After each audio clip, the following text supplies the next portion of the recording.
οι οποίοι δεν έχουμε ούτε σύλλογο ούτε τίποτα και αποφασίσαμε να μην επαφιέμεθα στην δράση του Δημοτικού Συμβουλίου, διότι πηγαίνει πάρα πολύ αργά δυστυχώς. Νομίζω ότι το βλέπετε. Επιπροσθέτως, είχαμε κάποιους πολύ συγκεκριμένους λόγους.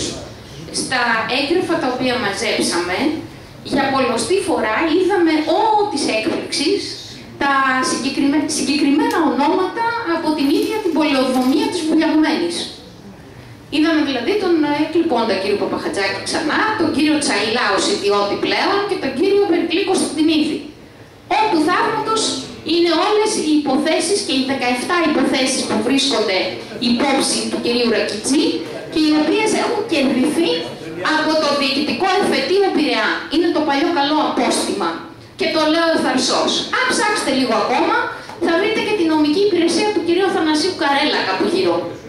Ό,τι υπάρχει είναι υπό την κυδαιμονία τους. Λοιπόν, ήδη οι κάτοικοι έχουν καταφύγει στο Διοικητικό Εφετείο Πειραιά για την κατάργηση των αδειών και για να σταματήσουν οποιαδήποτε εργασία.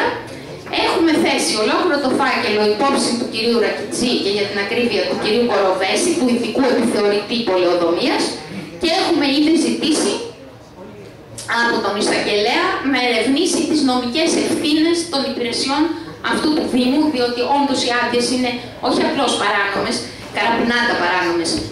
Τέλος, να υπενθυμίσω ότι οι συλληφθέντες στο αυτόφορο που έβαζαν τα κάγκελα, δυστυχώς οι άνθρωποι, ομολόγησαν ότι είναι, ανήκουν στο Δήμο, είναι υπάλληλοι του Δήμου. Να υπενθυμίσω απλώς στον κύριο Σκουμπούρη, πασάν εντελώς, ότι γιατί 3 χρόνια δεν είχαμε θορυβηθεί. Βρε Γιάννη, μαζί πήγαμε πριν από το Παγκόσμιο Συνέδριο, μαζί πήγαμε. Κόλτα και σου είπα, κοίτα τι παράνομο πράγμα γίνεται εδώ πέρα, μες στη μύτη μας. Είναι 3 χρόνια. Υπάλληλοι του Δήμου. Ναι, βεβαίως, οι συλληφθέντες στο